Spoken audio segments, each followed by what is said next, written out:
సుమలతో సుగుణాల మెట్లపై నడిపించి కనిపించు అయ్యప్ప స్వామి. మకర సంక్రాంతి సజ్జోతివై అరుదించి మహిమలను చూపించు మణికంఠ స్వామి. కర్మబంధము బాపు ధర్మశాస్త్ర కలిభీతి తొలగించు భూతాధినేత.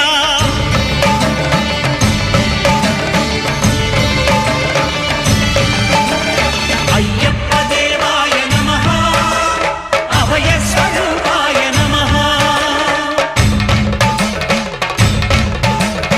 ఆద్యంతరహితమౌ నీ విశ్వరూపం, అజ్ఞానతిమిరము నణచు శుభదీపం.